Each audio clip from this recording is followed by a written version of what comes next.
nome do Pai, do Filho e do Espírito Santo. Amém. Caros irmãos e irmãs, no nosso último programa nós concluímos um parágrafo do nosso catecismo que aborda o tema Por que o Verbo se fez carne? O Verbo se fez carne para nos salvar, reconciliando-nos com Deus. O Verbo se fez carne para que conhecêssemos o amor de Deus. O Verbo se fez carne para ser nosso modelo de santidade. O Verbo se fez carne para nos tornar participantes da natureza divina. E aí chegamos ao parágrafo 461. O nosso catecismo vai aprofundar um pouquinho mais sobre o tema encarnação. E ele faz começando com a expressão que o Evangelho de São João coloca no capítulo 1, versículo 14. E a palavra se fez carne, ou e o verbo se fez carne e habitou entre nós. A igreja denomina encarnação o fato de o Filho de Deus ter assumido a natureza humana para nela realizar a salvação. Já sabemos, refletimos em programas anteriores amplamente sobre o mistério da Santíssima Trindade, que Deus não começou a ter um filho a partir do momento em que o anjo Gabriel foi enviado a Maria e ela concebeu pelo Espírito Santo. Desde toda a eternidade, Deus gera o seu filho. Desde toda a eternidade, o Espírito Santo procede do Pai e do Filho. Ou seja, desde toda a eternidade, Deus é Pai, Filho e Espírito Santo. Já vimos também que Deus não precisava da criação para ter maior glória ou para receber os nossos louvores. A própria criação é um transbordamento do amor de Deus. Mas ainda vimos que a própria criação do ser humano não era necessária. Deus cria por pura liberdade, absoluta liberdade, e porque o amor é criativo. E ao nos criar, ele não se contenta em nos colocar no mundo, mas ele quer estabelecer parceria conosco. A história sagrada é uma história das alianças que Deus vai fazendo com seu povo. Deus é o Deus aberto à aliança. O fato é que, mesmo sem o saber no Antigo Testamento, o Deus que atuava na vida do povo era o Deus único que existe, que é uno e trino. No Antigo Testamento houve preparações para a revelação da Trindade, que só se tornou explicitamente conhecida com o mistério pascal de Cristo. E particularmente relevantes, fundamentais, foram as aparições do ressuscitado e as experiências pneumáticas, as experiências carismáticas que aconteceram depois de Pentecostes, as experiências do Espírito. A igreja primitiva foi percebendo que aquele que haviam crucificado era, na realidade, reconhecido por Deus. Era o Filho de Deus. Ao longo dos tempos, a igreja foi formulando cada vez melhor a sua própria fé, até chegar nas controvérsias lá do século IV e a convocação do primeiro concílio ecumênico da história, em Nicéia, aonde nós vamos ter a formulação do dogma que ainda hoje faz parte do nosso credo. Ele é Deus de Deus, luz da luz, Deus verdadeiro de Deus verdadeiro, gerado, não criado, consubstancial ao Pai. Ou seja, desde toda a eternidade existe, ou Deus subsiste, em três pessoas, Pai, Filho e Espírito Santo. O que a igreja denomina de encarnação é que a segunda pessoa da Santíssima Trindade, o Filho de Deus, entra na nossa história, assume a natureza humana para, nessa natureza humana, realizar a nossa salvação.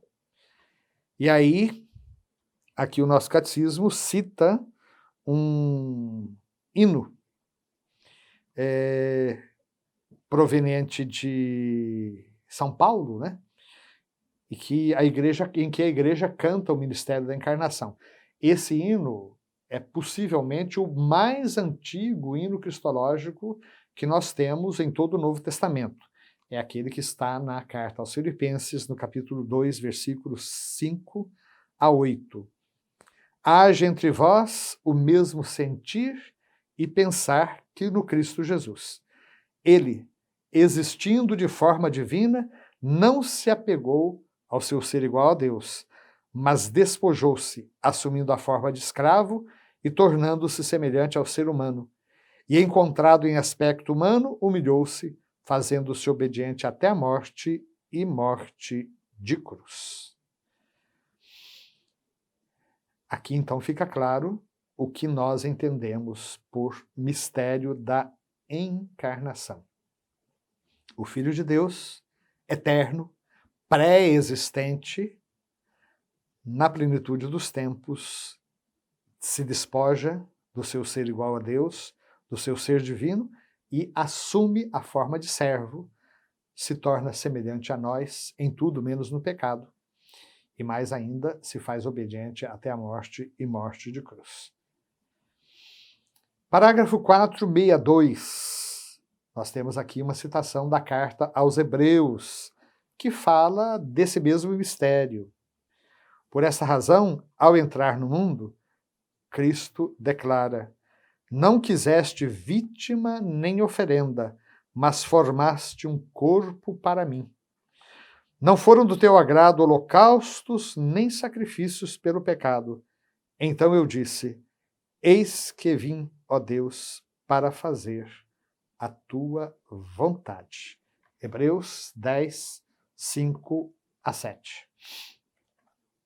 Essa passagem, ela se tornou tão preciosa na espiritualidade cristã que muitos padres e bispos usam esse texto como lema da sua própria consagração.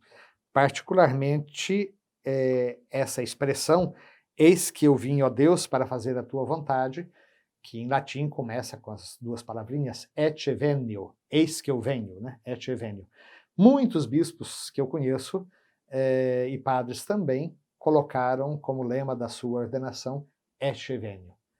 Eu até costumo brincar, né? Um lema corajoso, é um verdadeiro programa de vida. É a nossa configuração ao Cristo que se fez obediente até a morte, morte de cruz.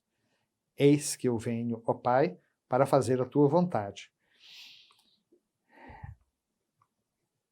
Parágrafo 463. A fé na encarnação verdadeira do Filho de Deus é sinal distintivo da fé cristã. É o que diz a primeira carta de João, capítulo 4, versículo 2.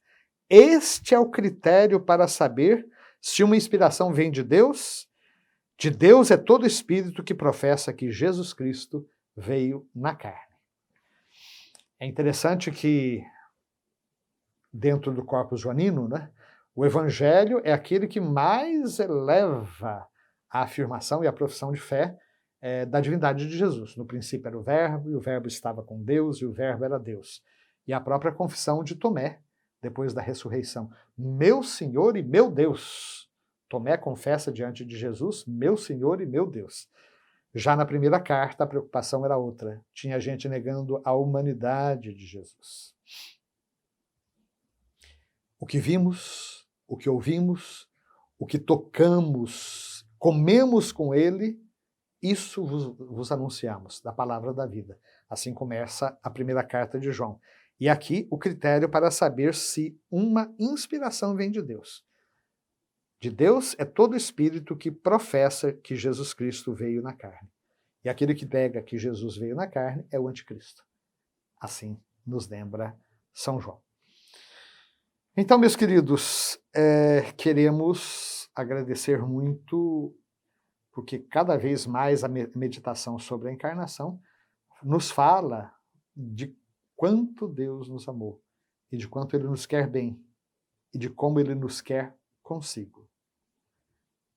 Aonde eu estou, eu quero que aí também estejam os meus seguidores.